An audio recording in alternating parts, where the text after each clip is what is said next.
Diablo 4, bad. I know, who would have expected. But there is good news. There is a new Blizzard CEO, a reasonably hot representative MILF, and she is doing a bunch of sweeping changes. AKA, she has already fired a bunch of Diablo 4 developers that are currently working on the game, which is amazing news. Yeah, she just straight up fired them. It's amazing. So there is light at the end of the tunnel. Maybe that light is not that huge, but at least there's light at the end of the tunnel. So I was scrolling through Twitter and I saw that the official Diablo account had tweeted out this. There's a new limited time event coming up here shortly on February 6th, and this one is called the Lunar Awakening. So I pulled up the notes and kind of poked through them in order to tell you what is going on. This is the Lunar Awakening. This is maybe like a Chinese New Year theme. I'm not really sure. Maybe there's another holiday I'm not Probably you need to get that Chinese money because that's a lot of money. Aware of. And this starts February 6th and runs to the 20th. So just the day before Last Epoch launch. So it's nice timing. You can do this event, row right into Last Epoch if you're going to try that out. And the Seasonal and Eternal realms both experience this. So even if you don't enjoy seasons, there are some people that don't like making new characters every season. If you're an Eternal realm player, you can actually play this event on the Eternal realm. Now, they have a trailer here. I poked my head through the trailer. I'm not going to play the whole thing because you're welcome to watch it yourself. But this is the rewards that you can get from it. Wow, look at that. Another bad horse skin. Dude, art is the easiest thing ever, and they can't even design a proper horse. I think that alone tells you everything you need to know. Thing from a horse, some body rewards, some cosmetics in terms of items, back pieces, etc. Kind of the, the stuff that we're used to getting in terms of cosmetic. By the way, considering how actual gray everything is in this game, am I the only one who doesn't do transmog at all? I mean, I have a bunch of pieces and whatnot, but I don't do transmog because what's the point? Either you stand out like a sore thumb, it looks stupid, or you blend in and it looks stupid. The color palette of this game is just so not designed for transmogs and skins and whatnot. Rewards, so they do look pretty good. Now, this is the part that for me looks more interesting, which is identify and activate lunar shrines throughout all areas and activities found within Sanctuary. While active, you earn 50% bonus XP multiplicative and have a 30% increased movement speed, a plethora of... Dude, I have been saying how long have I been saying this? That every class just needs their movement speed increased by 30%, and that's it. Buffs, all while earning the favor. Now, the favor is how we're going to redeem for the cosmetics, which they'll talk about in just a moment. They have sort of a screenshot showing this, but the Lunar Awakening has dawned, okay?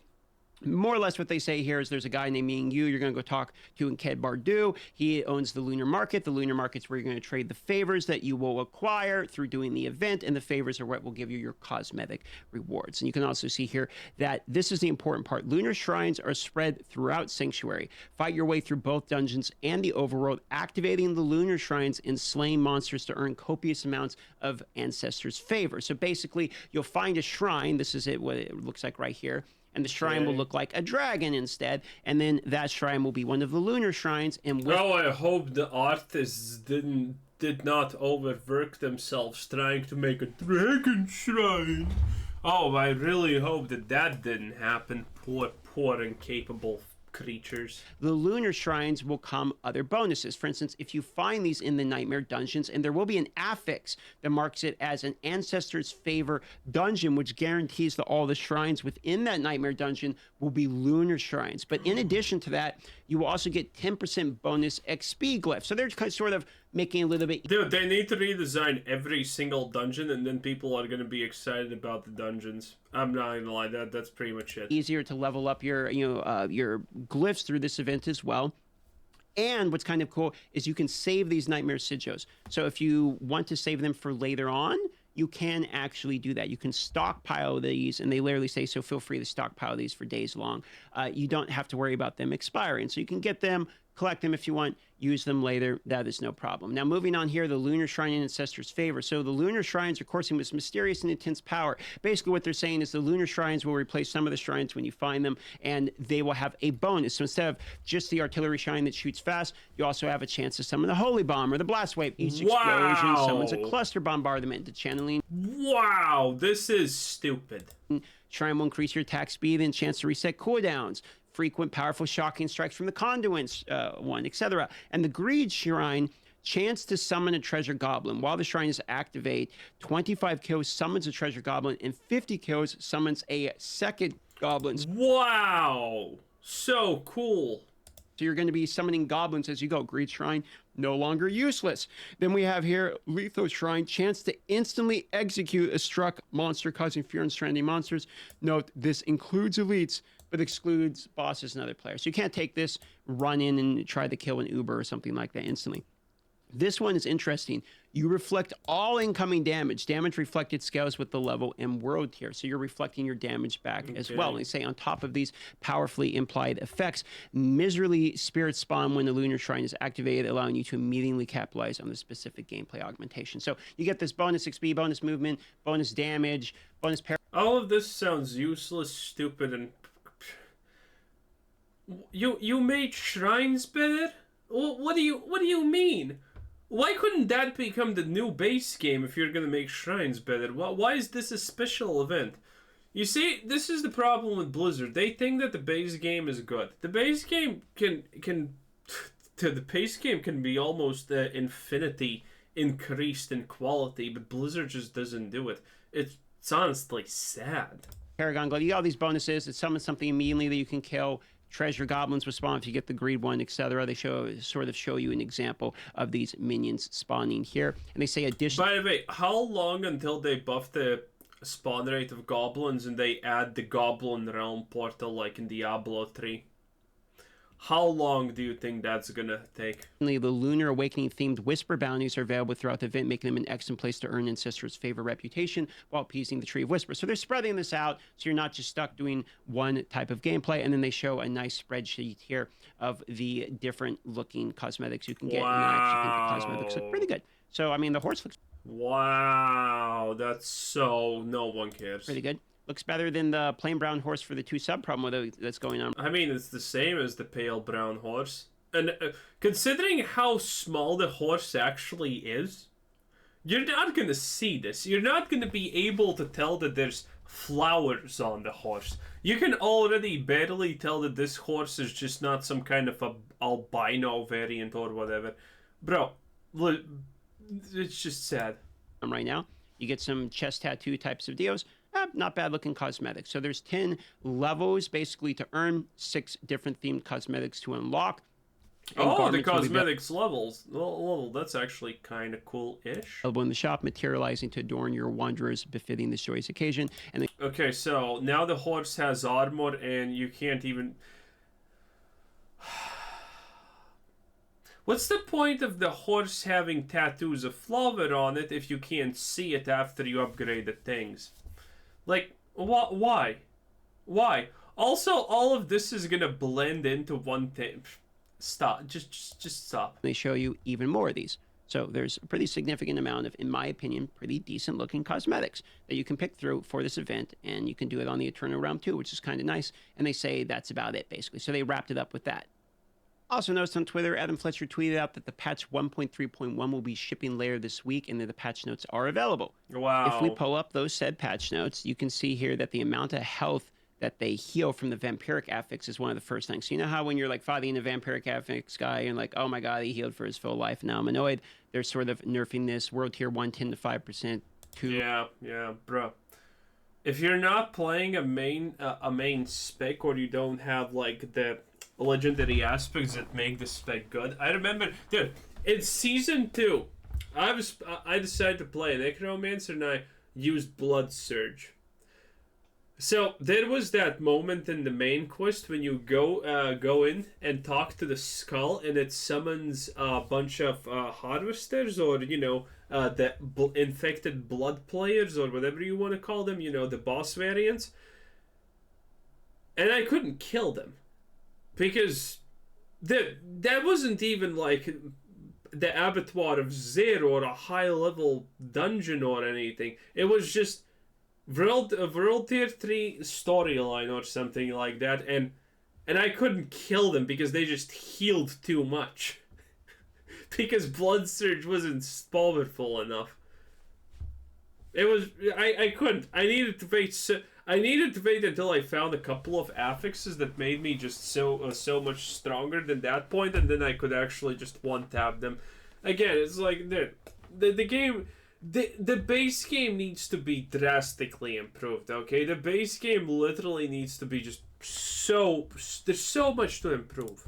From 20 to 10, 3, 35 to 15, 4, 50 to 25. So it looks like basically a 50% cut across the board, with World Tier 3 actually being nerfed a little bit more than that, as a matter of fact. And they have a note here saying a future patch will make additional improvement to the vampiric affix. Projectile attacks from monsters like the thrown spear will gain a visual effect to show that they're imbued with the vampiric power, etc. Wow. There's vampiric affix, or the suppressor affix has been adjusted. The one makes it where you can't hit them from inside at all. The suppression field no longer is always on. Now it's a 6-second duration and 50 to 75% uptime. This is nice, to be honest, because the suppressor is highly annoying. The field can be canceled if the monster with the This is the thing. I don't know how this even happens. In Diablo 4, the monster affixes are just annoying and stupid. But you have the same affix. You honestly have actually almost 1-for-1 the same affixes in games like Path of Exile or Last Epoch or whatever. And there, the affixes work fine. But in Diablo 4, these affixes just feel like they're annoying trash, and it's stupid. Well, other games also don't have a bunch of these affixes. For example, the field. Well, actually, no, there is a field. There is a mob that creates a field of not damaging, and it's really annoying in Path of Exile. But it's but it's still way better than Diablo 4. I don't know how Diablo 4 just does it. They have mechanics that other games have, but in those games the mechanics aren't that bad. But Diablo somehow just makes them worse. Pick the stun, frozen, knockdown, or dazed. Another good change. We've adjusted the layout of monster spawns for several dungeons. Smaller adjustments have been made, and then the Nightmare Dungeon sigils will now display the levels that the monster will be for the sigil tier. Oh, that's actually really good. Because who cares about the sigil tier level? You care about the monster tier level. And man, I have been saying this for a while. Again, the dungeons would not be such a pain if you were not repeating the same dungeon over and over and over and over and over and over and over again. Okay? The reality is, if you go into a dungeon, it's the same dungeon. If you're doing the end game dungeons of a place, it's always the same dungeons. It's always the same 3 or 4 dungeons or whatever you get. It's stupid. Okay? It's really stupid. It feels bad. And the dungeons themselves, they just need full redesigns. They just unquestionably need full redesigns. I think a good thing for the dungeons that could be redesigned is actually allow players to see the whole layout of the dungeon and just mark the points of interest that they need to go to. Because some of those dungeons are just...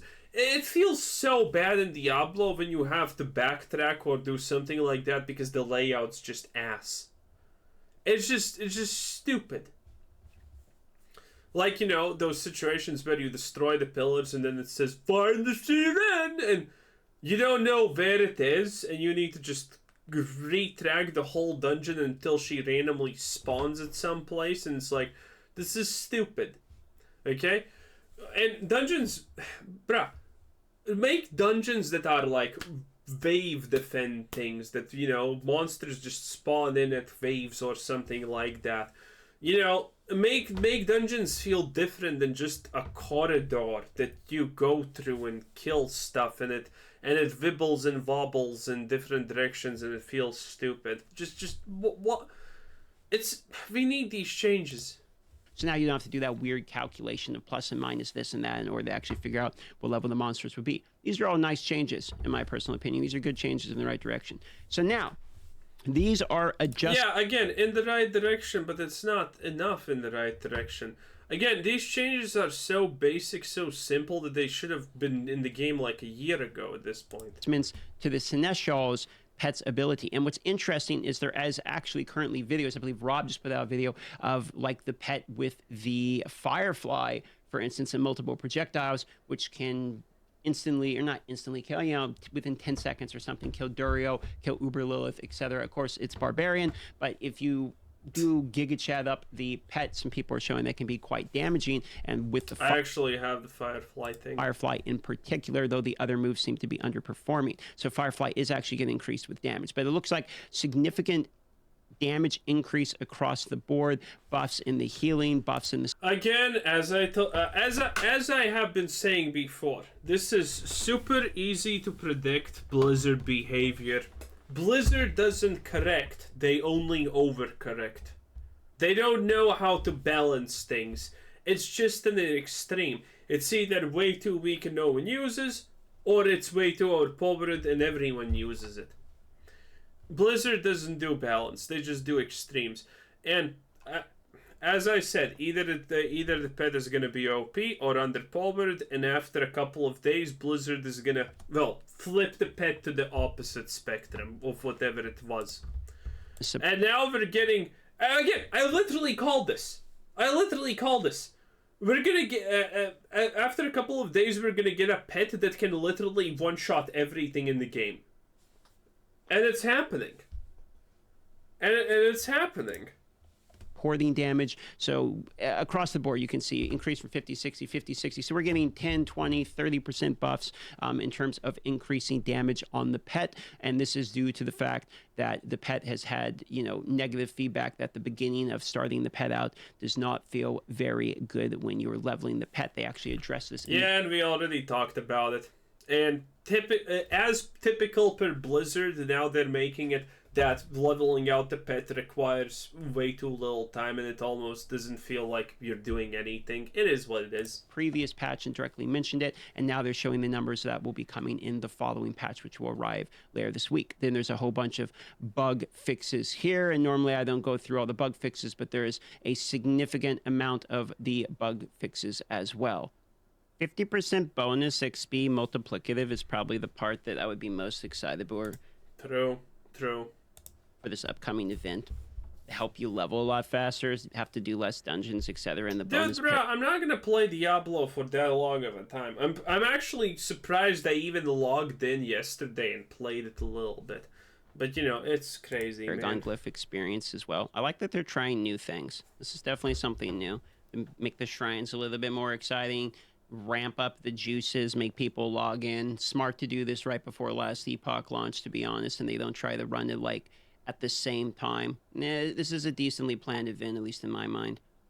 Cosmetics look pretty good too, and they're free. I like these events that give free cosmetics that actually look good, because I'm not going to buy cosmetics out of the shop, because I think the stuff in the game actually looks pretty good. And then Yeah, or it doesn't look good. Again, there's no point in buying cosmetics in this game. It's just an absolute uncontested failure. Anyway, that was our boy Skittles. Dark Microtransactions TV, what a time to be alive. Anyway, this was Quizzer Sid saying thanks for watching. Subscribe if you haven't already, and have a nice day. Bye-bye.